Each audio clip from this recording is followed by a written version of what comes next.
Now, back to our top story. Officials in KwaZulu-Natal are scrambling to house victims of this year's deadly floods that ravaged the province.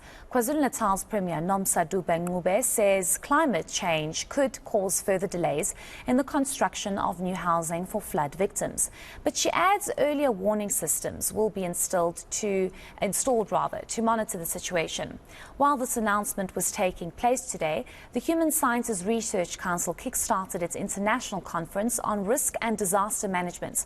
The questions for us in South Africa is how can we prevent a catastrophe like the one we experienced earlier this year? We're joined by Professor Jephias Matunhu, who is an executive director for the Midlands State University. Thank you so much for your time, Prof. We do appreciate it. I think that really is the question, is how is this conversation that's currently taking place going to help us and prevent us moving forward from seeing catastrophes like we did in April this year in KwaZulu-Natal and even across the country where floods are also being experienced? Thank you very much. We are in Victoria Falls as I speak, and the most important agenda here to discuss issues that relate to disaster management, disaster risks, and so on. This is very important simply because sharing information as members of humanity, as members of SADC, is critical in trying to avert the kind of disasters we have been experiencing over time. You will appreciate that recently in South Africa, in KwaZulu-Natal, we have got so many people who lost their lives. We've got livelihoods which were destroyed, property was destroyed. And we think the best avenue to make sure that people are prepared is to share evidence-based information. This is precisely the reason why we are in Victoria Falls today. It is our hope that through knowledge sharing, experience sharing, people will be able to come up with strategies that can be used to avert if we are going to have disasters in future. Over to you.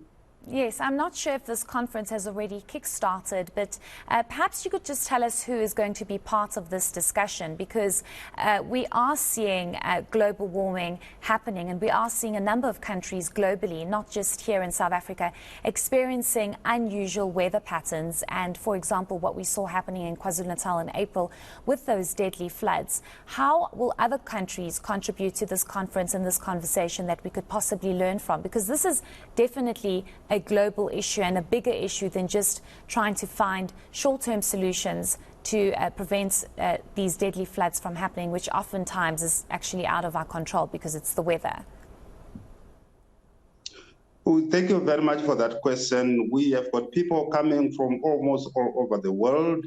And in terms of delegates that are coming from South Africa, we have got our HSRC that is coming very, very heavy in terms of wanting to get information and as well as assisting others in terms of the experiences that they had in South Africa and the knowledge generation. Here in Zimbabwe, we do have our CPU, Civil Protection Unit.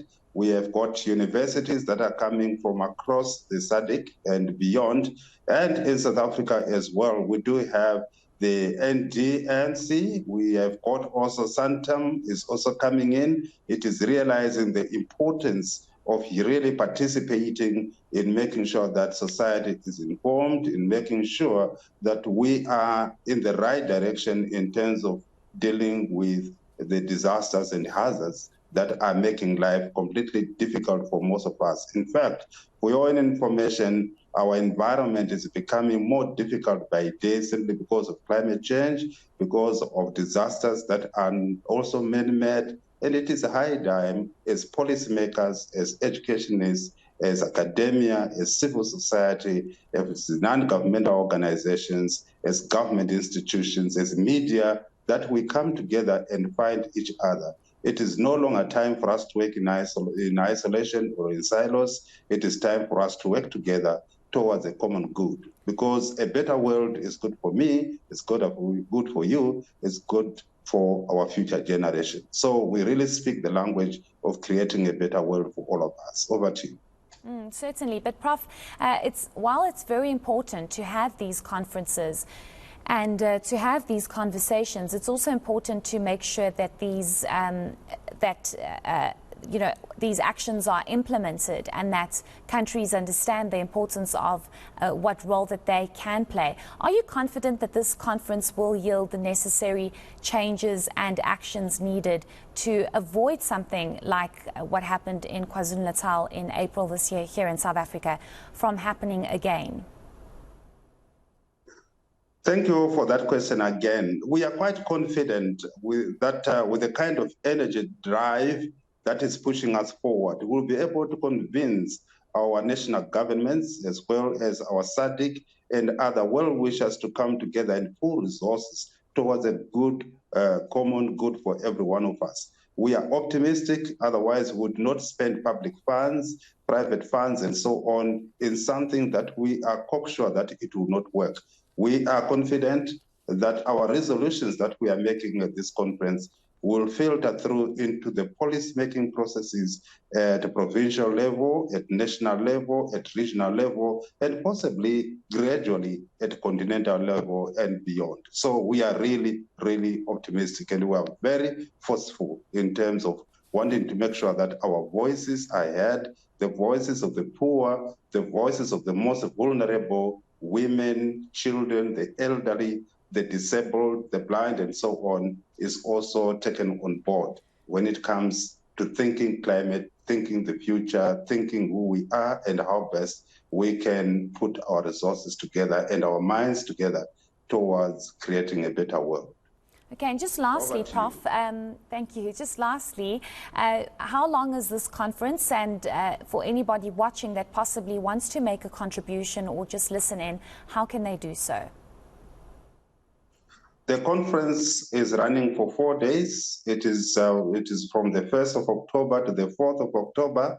And we have got virtual participants. And if people want to get in touch, they can always be able to get in touch with us through the Facebook, it can be on Twitter, and so on. We are trying as much as possible to make sure that all the participants come on board with whatever questions they have. If anyone wanted to ask questions right now, they could reach out to me on the number that you have just called. Over to you. Okay, thank you so much, and we wish you all the best in that very important conversation. That was Professor Jephias Matunhu from the Midlands State University coming to us live from Victoria Falls. Of course, a very important conversation about climate change and how we can avoid these deadly floods that we saw here in KwaZulu-Natal, South Africa.